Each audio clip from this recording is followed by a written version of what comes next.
복된 소식 아름다운 소리 AM 1590kHz 시카고 기독교 방송입니다.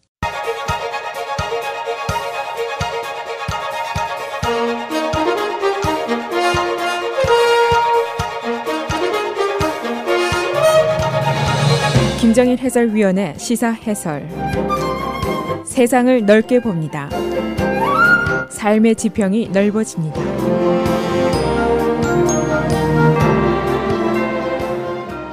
시사 해설입니다. 연방정부 폐쇄가 오늘 밤 자정을 기해서 불가피할 것으로 예상이 됩니다. 어젯밤에 하원은 4주짜리 단기 임시 예산을 또 통과를 시켰습니다. 그러나 오늘 있을 상원의 표결에서는 통과가 불가능할 것이라는 것이 지금 이 시간 현재 대부분의 전망입니다.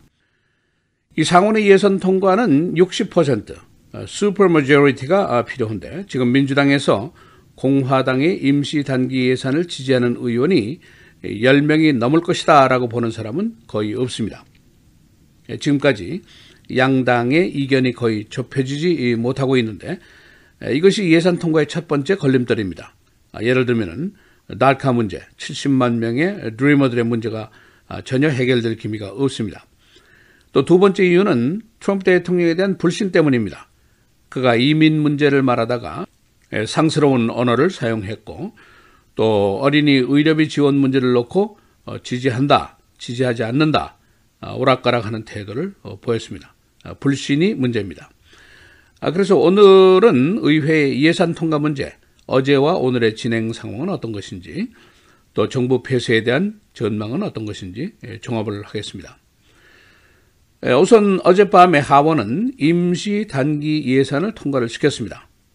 당내 보수계 의원 그룹의 국방비 증액에 대한 불만이 있었지만은 표결 결과 230대 197로 통과가 됐습니다. 통과선이 215표니까 하원은 예산 통과 기준을 소위 simple majority, 단순 과반수 51%로 하고 있습니다. 당내에 있는 그 Freedom Caucus라는 보수 성향의 의원 그룹이 국방비 처리 지연에 반기를 들고 임시 예산에 반대표를 던질 것이다 라고 위협을 했습니다만은 최종 단계에서 당 지도부 그리고 화이트하우스의 설득에 태도를 바꾸어서 어제 지지를 표명했습니다. 이 하원의 임시 단기 예산은 무난히 통과가 됐습니다만은 이 안은 내용이 중요한 것이 사실은 아닙니다. 스탑갭이라고 불리는데 문자 그대로 미봉책, 임시 변통이 아닙니다. 즉 4주 동안 내달 2월 16일까지 일단 정부 폐쇄를 연기하고 예산을 집행하고 시간을 벌고 협상을 더 하자 하는 안입니다. 그러나 상원의 사정은 매우 다릅니다. 상원의 예산안 표결 기준은 소위 슈퍼 머저리티입니다. 절대 과반수 60%가 있어야 합니다. 지금 공화당의 상원 의원 수가 51명이니까 최소한도 민주당에서 9표를 구워와야 되는데 또 공화당 내에 반대표가 있을 경우에는 10표 이상이 필요한데 지금으로서는 이 표가 없다는 것이 대부분의 계산입니다. 지난 12월 크리스마스 직전에 임시 단기 예산이 나왔을 때 바로 오늘까지 연기한다는 그 안입니다. 민주당 상원의원 중에서 찬성표를 던진 사람이 18명이었습니다. 그런데 이 중에 대부분이 이번에는 반대표를 던지겠다라고 마음을 굳히고 있습니다. 특히 버지니아주 상원의원들, 정부가 폐쇄되면은 제일 곤란한 지경에 빠지게 되는 사람들이 이 사람입니다. 이 주 안에 연방 공무원이 수십만 명이 거주하고 있고 이들이 모두 일시 해고가 되게 됩니다. 그러면 다음 선거에서 정부를 셧다운 시킨 의원을 뽑아줄 리가 없게 될 것입니다. 그러나 버지니아주의 두 상원의원 마크 워런 민주당, 톰 케인 민주당이 어제 공동으로 성명서를 내고 공화당의 임시 예산안에 반대를 하겠다라고 공개적으로 선언을 했습니다. 그 밖에도 공화당 지도부가 변심을 좀 유도를 했던 금년도에 재선에 나가게 되는 민주당 의원들, 특히 트럼프 승리주에서 재선 선거를 치러야 하는 10명의 의원들이 있는데 이 사람하고 2020년도에 대선 출마를 저울질하는 다른 의원들이 있습니다만 이들도 거의 반대표를 던진다는 의사표시를 이미 했습니다. 그래서 지금 언론들의 표 계산으로는 공화당이 필요로 하는 민주당 측의 10여 표를 얻기가 거의 불가능할 것이다라는 결론입니다.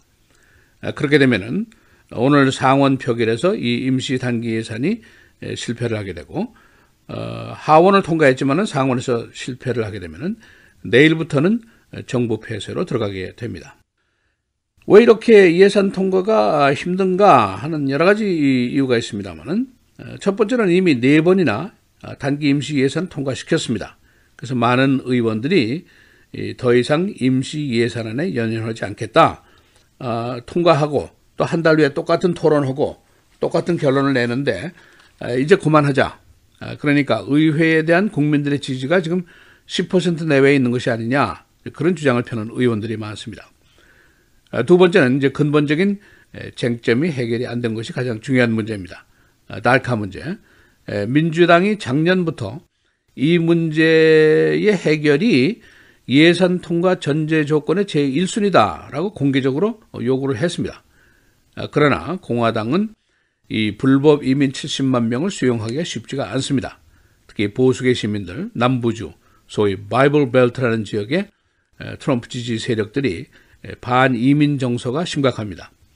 그리고 공화당에서는 대량 사면 불가 이런 원칙을 가지고 있기 때문에 이 원칙에도 맞지를 않기 때문에 이것을 수용하기가 어렵습니다. 또 한 가지 이유는 트럼프 대통령의 실책도 꼽히고 있습니다. 예산 통과의 걸림돌로 민주당과의 신뢰관계가 바닥 수준이라는 것이 지적이 되었습니다.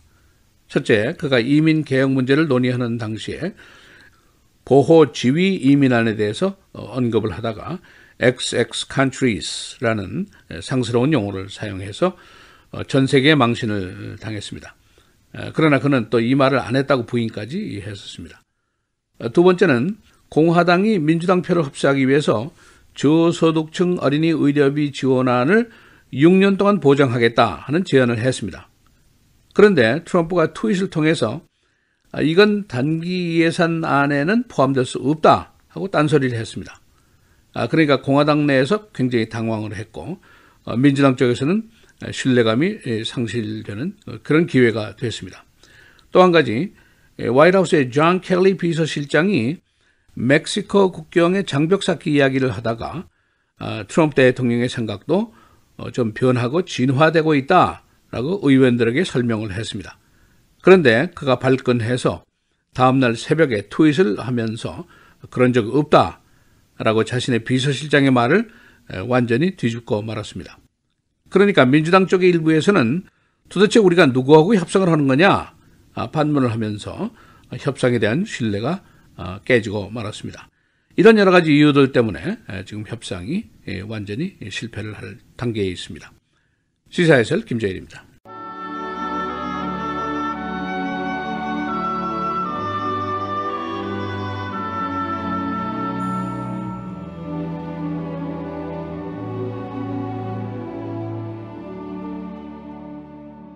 그러므로 함께 하늘의 부르심을 받은 거룩한 형제들아, 우리가 믿는 도리의 사도이며 대제사장이신 예수를 깊이 생각하라.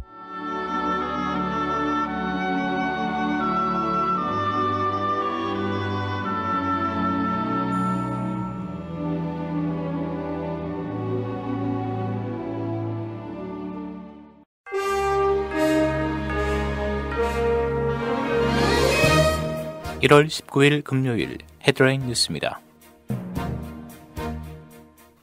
연방정부의 셧다운 시한이 오늘 밤 자정으로 다가온 가운데 하원에서 단기 지출 예산안이 통과됐습니다. 하원은 어제 2월 16일까지 지출을 승인하는 단기 지출 예산안을 230대 197로 통과시켰습니다. 그러나 오늘 자정까지 상원에서 예산안을 통과시키지 못하면 정부 셧다운이 현실화됩니다. 현재 민주당은 다카 프로그램의 완전한 합법화를 주장하고 있어 상원 통과가 불투명한 상태입니다. 미국과 멕시코 간의 국경 장벽 건설과 비용을 둘러싸고 트럼프 대통령과 존 켈리 비서실장 간의 갈등 기류가 형성되고 있습니다. 트럼프 대통령은 어제 잇따라 트윗을 올려 장벽에 대한 자신의 생각은 변함이 없다고 강조하면서 켈리 비서실장의 언급 내용을 정면으로 부인했습니다. 켈리 비서실장은 앞서 하루 전 국경 지역에는 장벽이 필요 없는 지역도 있다면서 장벽과 함께 이민에 관한 대통령의 생각도 애초와는 다르게 변하고 있다고 언급했습니다. 정보기관이 미국 영토 밖에 있는 외국인의 통신 기록을 영장 없이 감청하는 권한을 앞으로 최소 6년도 갖게 될 것으로 보입니다. 상원은 해외정보감시법 만료 시한을 하루 앞둔 어제 법률 효력을 6년 연장하는 내용의 법안을 표결에 붙여 찬성 65, 반대 34로 가결 처리했습니다. 지난 3일간의 남부지역 겨울 폭풍으로 최소 15명이 사망했습니다. 폭설과 빙판길로 인해 최소 2,700건의 교통사고가 발생했고 어제 오후 최소 540편의 항공편이 취소됐습니다. 조지아주와 노스캐롤라이나주에서는 정전 사태가 초래됐고 루이지아나주에서 4개 인터스테이트 프리웨이가 폐쇄됐으며 각급 학교가 오늘까지 휴교에 들어갔습니다.